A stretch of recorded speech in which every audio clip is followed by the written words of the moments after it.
Bom, gente, hoje é meu último dia na minha estada de 2 semanas aqui em São Paulo. Amanhã estarei de volta em Porto Alegre, nos estúdios Fora de Curva, carinhosamente chamado por alguns de Prozac, não sei porquê, mas a questão é a seguinte: nosso vídeo hoje vai ter dois assuntos relativos ao comércio que não são lá muito óbvios, mas vamos tornar óbvios aqui na nossa edição. O primeiro diz respeito a uma reclamação do Grupo Gerdau com relação à importação de aço da China, e eles têm razão no que estão reclamando. E depois vamos tratar sobre o varejo brasileiro, o resultado de setembro, divulgado hoje pelo IBGE, onde nós vamos fazer uma comparação muito interessante e mostrar que as vendas estão sim aumentando, mas as lojas estão ganhando menos. Como é que pode isso? Será que pode? Pode sim, eu vou mostrar para vocês. Meu nome é Eduardo Starosta e esse é o canal Fora de Curva. Bom, para começo de conversa, temos que lembrar que o Brasil é um dos maiores produtores e exportadores mundiais de ferro. Um dos principais clientes do nosso país, ou o principal destino das exportações brasileiras desse mineral, é exatamente a China, que tem uma das maiores ou a maior indústria de produção de aço do mundo. E nesse ponto eu quero ressaltar uma informação importantíssima que vai vir daqui para diante. O aço tem várias modalidades, várias ligas, mas é feito predominantemente de ferro, mas esse predominantemente é muito. É 98,5%, um pouquinho mais, um pouquinho menos. Essa é uma média. E 1,5% de outros componentes, como enxofre, silício, carbono, conforme a liga que vão fazer. Então vamos ver o seguinte: como eu falei, a China importa aço do Brasil. Lá em Minas Gerais, Mato Grosso, outros estados produzem esse mineral, se não me engano o Pará também. O mineral é colocado em barcos, com grande porte, porque são metais muito pesados, vão lá para a China, eles são processados para serem usados na indústria local, mas não é só isso. Mas se a questão parece por aí, tudo bem, a China pega o aço do Brasil, processa lá e usa. Não é isso. Também usa, mas mais ou menos 100 milhões de toneladas ano desse mineral industrializado é reexportado, e grande parte disso está vindo para o Brasil. Mas espera aí, nós sabemos que um navio cheio de ferro que nós exportamos para os chineses é muito pesado. 98,5% do aço, eu não vou cansar de repetir isso, é feito de ferro. Os chineses pegam o ferro do Brasil, processam, transformam ele em aço e depois, com mais navios, outros navios, reexportam esse produto aqui para o Brasil com um preço menor do que a indústria nacional. Não está estranho isso? Só o fato de mandar ferro para a China, ida e volta de navio, mandar passear o mineral, transformaria esse produto em alguma coisa mais cara pelo elevadíssimo custo de frete de ida e volta até o outro lado do mundo. E como é que eles conseguem fazer? Qual é o milagre que eles fazem com que o ferro saia do Brasil, vá para a China, seja processado, transformado em aço, volte para o Brasil e ainda vendido abaixo do preço das indústrias das siderúrgicas brasileiras, que não são das piores do mundo, muito antes pelo contrário. Evidentemente tem algum dente de coelho aí. Vou dar outros exemplos que aconteceram no passado também com relação à China. Exportação de imóveis. A China, não sei se lidera hoje, mas liderou por muitos anos, apesar de não ser um país muito rico em madeira, em produção de florestas. Eles compram ainda toras, especialmente da Indonésia, de outros países do sudoeste asiático. Vai para a indústria chinesa, eles transformam e vendiam, não sei se vende ainda, esse produto em forma de móveis mais barato do que o custo do quilo da madeira.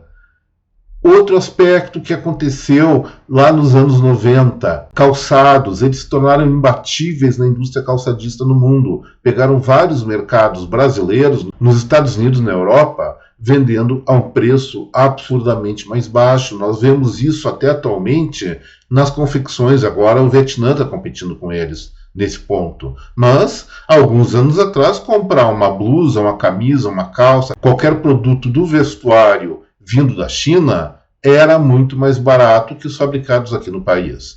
Tudo bem, a mão de obra deles é quase escrava, pagam muito menos, trabalham mais horas, uma série de coisas. Mas essa diferença de regime de trabalho, de salários, não chega nem a fazer cosquinha na estrutura de custo total que faria com que os chineses vendessem produtos tão mais baratos, não só aqui no Brasil, como no mundo. O que acontece? Agora vamos falar sério. Existe uma coisa no comércio internacional chamada de prática desleal de comércio, ou dumping. Então, o que é esse tal de dumping? Nada mais, nada menos do que um subsídio dado pelo país, concedido pelo país de origem do produto, no sentido de entregar mercadorias no exterior mais baratas. Então, para dar exemplo, se uma tonelada de aço aqui no Brasil custa R$4.000, para a China entrar no mercado brasileiro, o governo chinês dá um subsídio para as indústrias de lá entregarem aqui esse produto, diríamos, a R$3.500, R$3.000. Isso faz com que as indústrias nacionais, como é o caso da Gerdau, que é especializada em siderurgia, produção de aço, tem outra, mas estou usando o exemplo da Gerdau, que está reclamando da situação, faz com que esse conglomerado tenha problemas financeiros, porque está chegando o produto mais barato do que eles conseguem vender por conta de um subsídio de governo. E por que cargas d'água o governo chinês tem interesse em fazer isso? Porque é bonzinho? Nada disso. É que, no momento em que um Estado entra no processo produtivo ou colabora com o processo produtivo de uma indústria específica, ele quer ganhar mercado mundial. Então, se o aço chinês continuar muito mais barato do que o aço brasileiro, eventualmente as indústrias daqui vão ficar inviabilizadas e, como resultado, o que vai acontecer?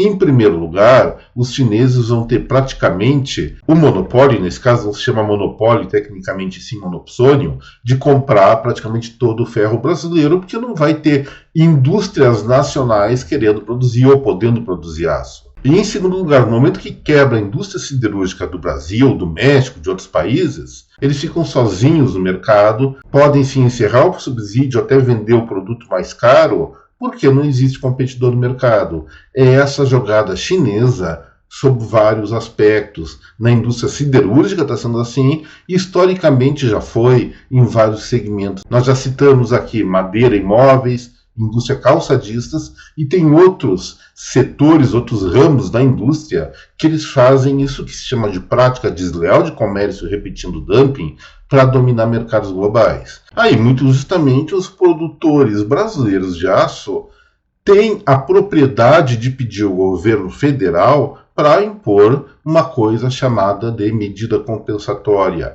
ou um imposto, uma barreira à importação desse aço subsidiado da China. No caso, se calcula mais ou menos que há um subsídio chinês da ordem de 25%, e é essa a tarifa ou o imposto de importação que tem que ser colocado nesse produto. Olha só, eu sou completamente contra a prática de altas alíquotas de imposto sobre mercadorias importadas. Mas nesse caso, quando há um subsídio de um país, que é uma prática desleal de comércio, estou repetindo o termo, é a defesa que pode se fazer. A outra defesa, que acho que não daria muito pé, seria limitar as exportações de ferro para a China, fazendo com que aquele país ficasse com um menor nível de fornecimento da matéria-prima. Mas isso comprometeria outra base industrial muito importante do nosso país, que é a extrativa mineral. Então, na minha opinião, sim, tem que haver uma medida compensatória, aumento de imposto de importação. Existe um órgão internacional para julgar esses casos, chamado Organização Mundial do Comércio, que normalmente disciplina essas pendengas entre países. Tem que ver se o governo federal vai fazer isso ou não, uma vez que a nossa diplomacia está muito próxima da chinesa e isso deve haver algum interesse geopolítico, mas essa é uma outra história. O fato é o seguinte: a indústria do aço brasileiro está sendo ameaçada pela indústria e pelo governo chinês, e alguma coisa realmente tem que ser feita em relação a isso, senão serão centenas de milhares de empregos diretos e indiretos que deixarão de existir aqui no nosso país, em nome de uma política de amizade entre dois países que, a meu ver, não é muito sincera. E agora vamos para o próximo assunto do Fora de Curva, que também trata de comércio, mas não é internacional, é brasileiro. O IBGE divulgou hoje os dados de setembro a respeito do varejo do nosso país. E segundo o Instituto, houve um crescimento dessazonalizado de 0,6% frente a agosto e 2,5% diante de setembro do ano passado. Olha, eu peguei os números da série histórica e Pelo índice, eu achei um crescimento um pouco diferente de 5,42%, mas nem vou discutir isso. Mas a questão é a seguinte, esse é um bom resultado, sendo 2% ou 5%, lógico que o número é de encher os olhos, mas será que isso realmente reflete a realidade pela qual as lojas brasileiras estão passando na atualidade? A resposta é um sonoro e enfático não.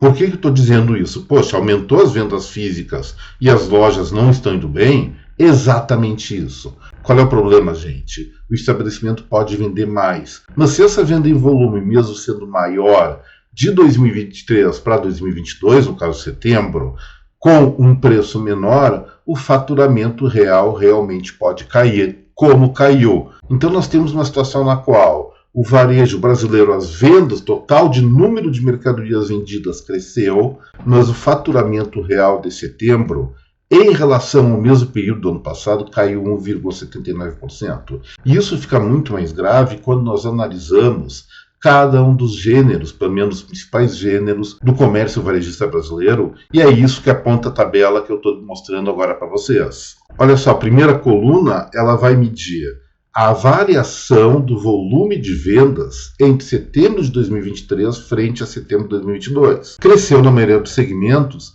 mas quando a gente pega isso e compara com o dinheiro gerado, a situação é muito mais periclitante, é extremamente negativa na maioria dos setores. Olha só, comércio de combustíveis lubrificantes, postos de abastecimento. Houve uma queda do volume, porque a gasolina, álcool e diesel estão mais caros agora do que em setembro do ano passado.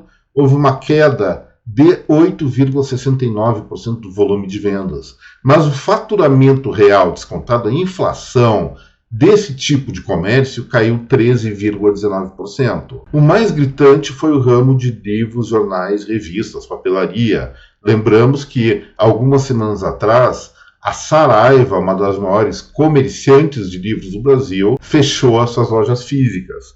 Uma queda de 18,32% no volume de vendas, que representou uma diminuição de 22% do faturamento. Mas olha só, tem até gêneros comerciais que registraram crescimento do número de mercadorias vendidas, mas o faturamento caiu. É o caso de móveis eletrodomésticos, que está aí nessa tabela também, com as vendas crescendo 1,95% e o faturamento 3,07%.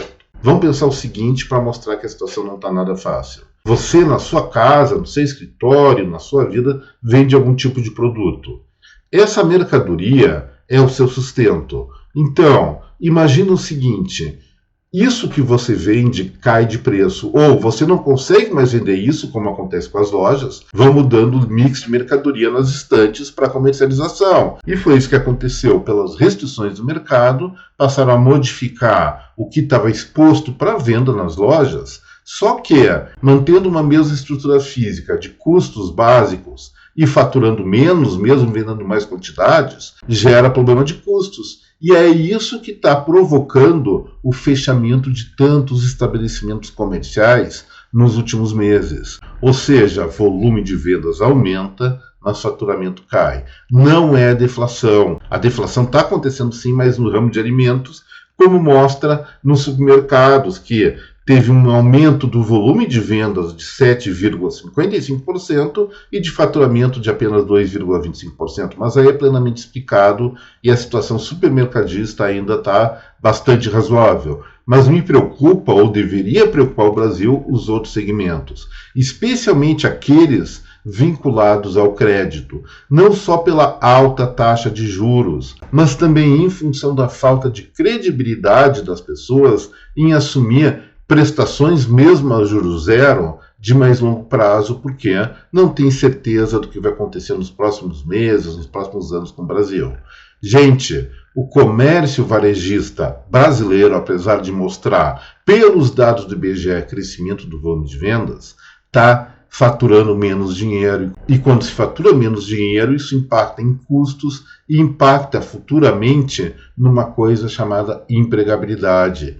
outra coisa chamada viabilidade. Então é interessante prestar atenção nesses fatores, e isso, como eu falei, explica em grande parte porque tantos estabelecimentos do comércio varejista ou estão pedindo recuperação judicial ou mesmo fechando suas portas. Espero que essa situação melhore nos próximos meses, mas para isso, evidentemente, o brasileiro, não só empresário, mas o consumidor, tem que ter mais confiança em relação ao futuro. E confiança se tem com estabilidade institucional, que é o que nós não temos nesse momento. Gente, por hoje é isso. Espero que vocês tenham gostado dos conteúdos desse vídeo.